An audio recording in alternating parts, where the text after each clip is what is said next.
নারী পুরুষ জেনা করে বিবাহের আগে আল্লাহর কাছে তওবা না করে পরবর্তীতে বিবাহ করে, তাহলে তাদের বিবাহ বৈধ হবে কিনা? কোন নারী পুরুষ জেনা করার পর তওবা করা ছাড়া আল্লাহর কাছে তওবা করা ছাড়া তারা যদি বিবাহ করেন, তো তাদের বিবাহ বৈধ হয়ে যাবে সন্দেহাতীতভাবে। কিন্তু এই যে তওবা করলো না, সেজন্য তারা আগের গুনাহের জন্য আল্লাহর কাছে দায়ী থেকে যাবেন। সো তারা সে গুনাহের জন্য আল্লাহর কাছে তওবা করতে হবে, ইস্তেগফার করতে হবে, দায় মুক্তি আল্লাহর কাছে তারা আশা করতে হবে, কামনা করতে হবে। গুনাহটাকে যে কোনোভাবে আল্লাহর কাছ থেকে মাফ চেয়ে নিতে হবে, কিন্তু অ্যাট দ্য সেম টাইম তাদের যে বিয়েটা বিশুদ্ধ হয়ে যাবে। রমজানের দিনে বেলা হোটেল খোলা রাখা নিয়ে বিতর্ক চলছে। কেউ হোটেল খোলা রাখাকে রমজানের গাম্ভীর্যের বিরোধী বলছেন, আবার কেউ বলছেন অমুসলিম, মুসাফির, শিশু, ঋতুবতী নারীদের জন্য হোটেল খোলা রাখা উচিত। এই বিষয়ে আপনার ব্যাখ্যা জানতে চাই। দেখুন, বাংলাদেশের আবহমান কাল থেকে চলে আসা কালচার এটি।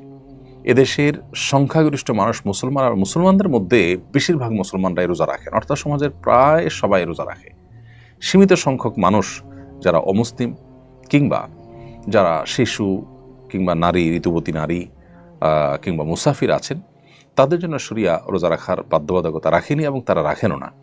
যার ফলশ্রুতিতে তাদের অধিকার বিবেচনা করে যদি হোটেল খোলা রাখা হয় এবং সেখানে রোজাদার ব্যক্তি যিনি আসলে দিনে বেলায় পানাহার থেকে বিরত থাকার চেষ্টা করছেন, তার চোখের সামনে খাবার তুলে ধরা নিশ্চয়ই তার যে মূল্যবোধ সেটার প্রতি অশ্রদ্ধা করার শামিল। সেই জায়গা থেকে হোটেল খোলা রাখা মৌলিকভাবে কোনো নাজায়েজ বিষয় নয়, বিশেষ করে যখন মুসাফির, শিশু, ঋতুবর্তী নারী এবং অমুসলিম অন্যদের কথা চিন্তা করা হবে, তখন হোটেল খোলা রাখা দোষের কিছু নয়। বাংলাদেশের মানুষরা দিনের বেলায়, বেশিরভাগ মানুষরাই, মুসলমানরাই দিনের বেলা হোটেল খোলা রাখাটাকে ভালোভাবে দেখে না, এবং এটা কেউ এখানে বল প্রয়োগ করতে আসেনি, বরং স্বপ্নদিত হয়ে এই কালচার বাংলাদেশে যুগ যুগ ধরে চলে আসছে।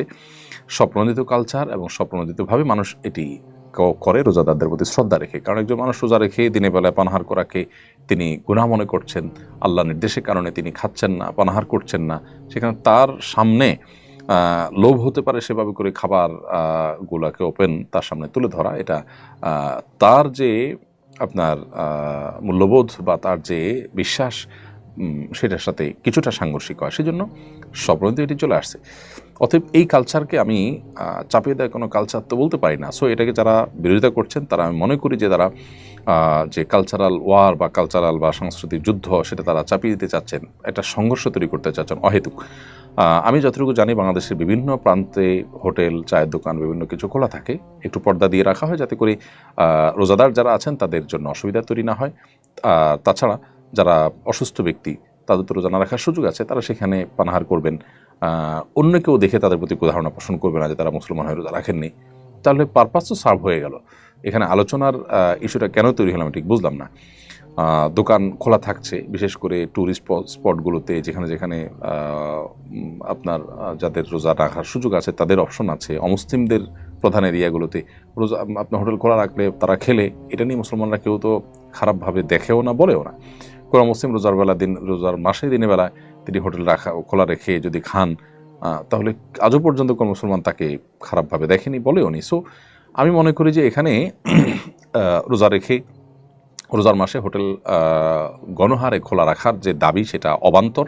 যে দেশের 70-80% মানুষ রোজা রাখে, সে দেশে আপনার দিনের বেলা রমজান মাসে হোটেল খোলা রাখার দাবি তোলাটা কোনোভাবে যৌক্তিক নয়। তবে অবশ্যই যে সমস্ত এলাকাতে বা কিছু কিছু হোটেল খোলা রাখা অসুস্থ ব্যক্তি বা অন্যান্যদের কথা চিন্তা করে সেটা সঠিক আছে, এবং সেটাকে বাধা দেওয়া গণহারে সেটা আবার অযৌক্তিক হবে। সম্প্রতি রোজা রেখে হিজামা চিকিৎসা গ্রহণ করা যাবে কিনা? রোজা রেখে হিজামা চিকিৎসা করতে পারবেন। নবী করিম সাল্লাল্লাহু আলাইহি ওয়াসাল্লাম রোজা রেখে হিজামা চিকিৎসা নিয়েছেন, সেই জায়গা থেকে আপনি রোজা রেখে হিজামা চিকিৎসা করতে পারবেন। ফাহিমা খাতুন, আপনি লিখেছেন, কালকে আমাদের এক্সাম আছে, রোজা রেখে কি নকল করা যাবে? ইন্না লিল্লাহি ওয়া ইন্না ইলাইহি রাজিউন। এমনিতেই তো নকল করা গুনাহের কথা। একজন ইমানদার, একজন মুসলমান, তিনি পরীক্ষা নকল করতে পারেন না, এটা গুনাহ, আল্লাহ আমাদের জন্য হারাম করেছেন। সেখানে রোজা রেখে রমজান মাসে সেটি করলে তার অপরাধের ভয় তারও বেশি হবে, সন্দেহাতীতভাবে রোজার সম্মান নষ্ট হবে। যে মাসটা গুনাহ ত্যাগের মাস, সে মাসে গুনাহ করাটা হবে একরকম বিদ্রোহের মতো অপরাধ। সো অবশ্যই আল্লাহকে ভয় করা উচিত।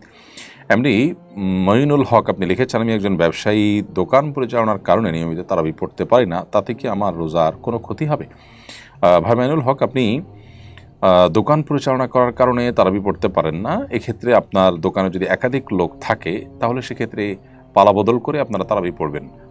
ব্যবসায়ীদের বিভিন্ন শপিং মলে, মার্কেটে তাদের সুবিধার্থে একাধিক টাইমে তারাবি নামাজ হয়ে থাকে। সো সেই তারাবি নামাজে কখনো আপনি গেলেন, কখনো আপনার কর্মচারী পাঠালেন, কখনো সহকর্মীকে পাঠালেন, এভাবে পাল্টাপাল্টি করে আপনি পড়ার চেষ্টা করা উচিত।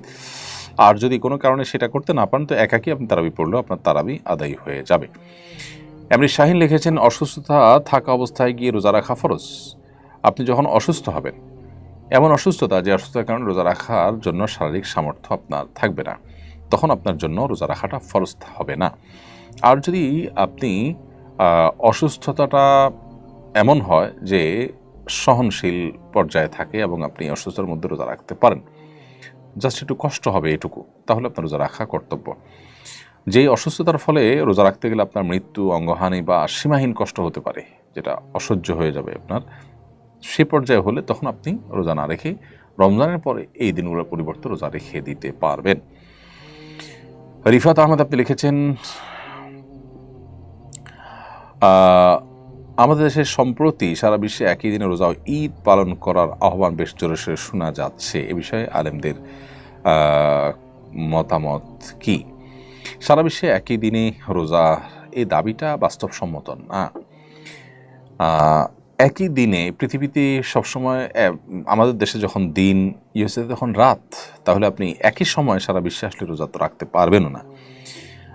এটা হলো একটা কথা। দ্বিতীয়ত কথা হলো যে নবী করিম সাল্লাল্লাহু আলাইহি ওয়াসাল্লাম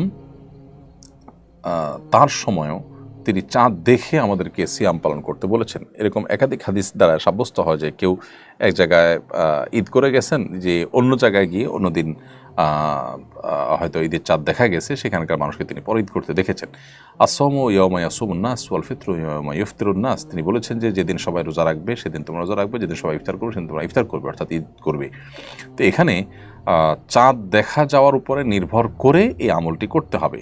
আপনার সমাজে আপনি যে দেশে আছেন সে দেশে 99% মানুষ আকাশে চাঁদ দেখে রোজা রাখে। নবী সাল্লাল্লাহু আলাইহি ওয়াসাল্লাম বলেছেন, সুমু লিরুইয়াতিহি ওয়া আফতিরু লিরুইয়াতিহি, তোমরা রোজা রেখো চাঁদ দেখে, আবার ইফতার করবে চাঁদ দেখে। সো আমরা চাঁদ দেখব।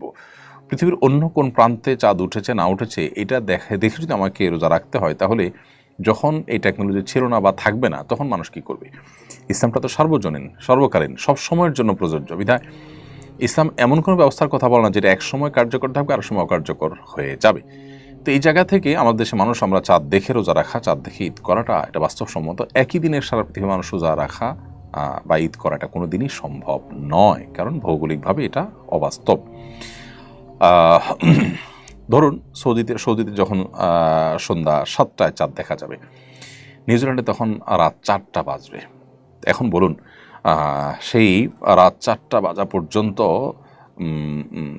তারা কি অপেক্ষা করবেন? এবং চাঁদ রাত 4টা চাঁদ দেখার সংবাদ পাওয়ার পর তারা কীভাবে তারাবি পড়বেন, কীভাবে সারি খেয়া রোজা রাখবেন? তারা চাকরি করে অন্যান্য দেশেও তারা আমল করেন। তো সে আমলটাকে উড়িয়ে দেওয়ার মতো নয়, দুইটাই একাডেমিক মত পার্থক্যপূর্ণ আমল। কিন্তু বাংলাদেশে যেখানে ঐক্যবদ্ধ আছে মুসলমানরা বাংলাদেশে আকাশে চাঁদ দেখে তার রোজা রাখার ব্যাপারে, এখানে বৈশ্বিক ঐক্য সৃষ্টি করার জন্য আঞ্চলিক অনৈক্য সৃষ্টি করার কোনো যৌক্তিকতা থাকতে পারে না। দেলোয়ার হোসেন পনি আপনি লিখেছেন, রোজা রেখেও অনেকে নামাজ পড়ে না, তাদেরকে নামাজে নেওয়ার জন্য কি করা যায়? বেনামাজি রোজাদারের রোজা হবে কিনা? রোজা রেখেও যদি কেউ নামাজ না পড়েন তার ওটা দুর্ভাগ্যজনক, কারণ রোজার চাইতে নামাজের গুরুত্ব অনেক বেশি। যিনি রোজা রাখছেন তিনি ইসলামের এটার গুরুত্বটা বুঝতে পেরেছেন, কিন্তু নামাজের গুরুত্বটা তিনি বুঝলেন না। তাকে নামাজের গুরুত্বটা বোঝানো উচিত এবং নামাজের গুরুত্ব সম্পর্কে তাকে পুস্তক পড়তে দেওয়া, কোনো লেকচার শুনতে দেওয়া অথবা কাউন্সেলিং করা, এটা উচিত। সেই সাথে এটাও সঠিক যে নামাজ না পড়েও তিনি যে রোজা রাখছেন তার রোজাটা হয়ে যাবে, কিন্তু নামাজ না পড়ার কারণে গুনাহ হবে অনেক বেশি। ব্যাপারটা এরকম যে কেউ পাগড়ি পরেছেন কিন্তু তার পরনে লুঙ্গি নেই, তো পাগড়ি পরার সওয়াব পেলেও লুঙ্গি না পরার যে গুনাহ, ভয়াবহ কবিরা গুনাহ, সেটা হবে। পাগড়ি পরে যে সওয়াব পাবে, লুঙ্গি না পরে তার চাইতে বেশি গুনাহ হবে। অতএব রোজা হয়তো হয়ে যাবে, কিন্তু তার নামাজ যে পড়লে না তার জন্য তিনি অনেক বড় দায়ী থাকবেন আল্লাহর কাছে। আমার উপরে জাকাত ওয়াজিব হয়েছে কিনা, কিভাবে নিশ্চিত হবে, জাকাত হিসাব করার পদ্ধতি জানতে চাই। আসুন্নাহ ফাউন্ডেশন ওয়েবসাইটে জাকাত ক্যালকুলেটর আছে, আপনি www.asunnahfoundation.org সেখানে গেলে জাকাত ক্যালকুলেটর পাবেন। আপনি সেই ক্যালকুলেটরে ক্লিক করে আপনার সহায় সম্পত্তির বিবরণ দিয়ে আপনি নিজেই আপনার জাকাতের হিসাব বের করতে পারবেন। আশা করছি যে এটা আপনার জন্য সহায়ক হবে। এছাড়া যদি আপনার জাকাত বিষয়ক সুনির্দিষ্ট কোনো প্রশ্ন থাকে তাহলে আমাদের অফিসে আসুন্নাহ ফাউন্ডেশনে অফিস টাইমে ফোন দিলে ইনশাআল্লাহ উলামা ইকরাম আপনাকে উত্তর দিবেন। এরপরে আইয়াফ এইচএফ এআইডি থেকে আপনি লিখেছেন, রোজার মাসে রোজা রেখে চায়ের দোকান চালানো যাবে কি না। অন্য ধর্মাবলম্বী বা বেরোজগার যারা আছে, অসুস্থ আছে, তাদের কাছে চা বিক্রি করলেন আপনি, তাদের জন্য চায়ের দোকান খোলা রাখেন, এটা নাজায়েজ নয়। কিন্তু আপনি যদি রোজাদার বা আপনার মুসলিম কিন্তু ইচ্ছাকৃত রোজা রাখছে না শরীয়াগরা জোর ছাড়া, তাদের মধ্যে চা বা অন্যান্য নাস্তা খাবার ইত্যাদি বিতরণ করেন বা ডিস্ট্রিবিউশন করেন বা তাদের কাছে বিক্রি করেন, তাহলে সেক্ষেত্রে আপনি একজন গুনাহগার মানুষকে গুনাহের কাজ করতে সহযোগিতা করছেন। সেজন্য এটা আপনার জন্য শরীয়ত দৃষ্টিকোণ থেকে নাজায়েজ কাজ হবে। ফারিয়া তানি আপনি লিখেছেন, আমার প্রায় 20 দিনের বেশি মাসিক চলছে, আমি কি নামাজ পড়তে পারবো, আমার কি রোজা হবে?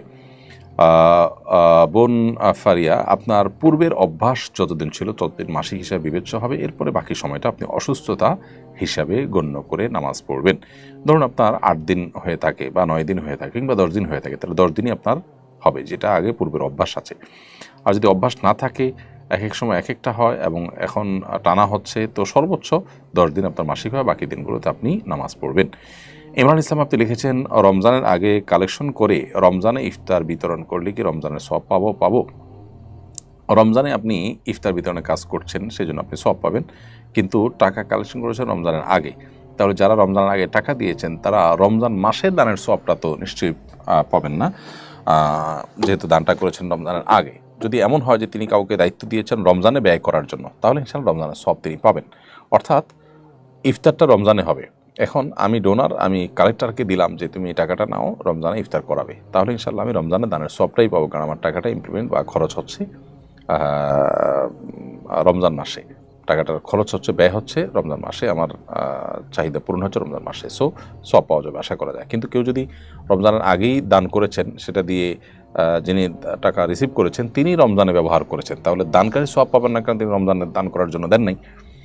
তো সাধারণত ইফতারের জন্য টাকা কালেকশন করলে তো দাতা রমজানে খরচ হবে সেটা জেনেই দেন, তো সেটা জেনেই যদি দেওয়া হয় ইনশাআল্লাহ তিনি রমজানের দানের সওয়াব পাবেন।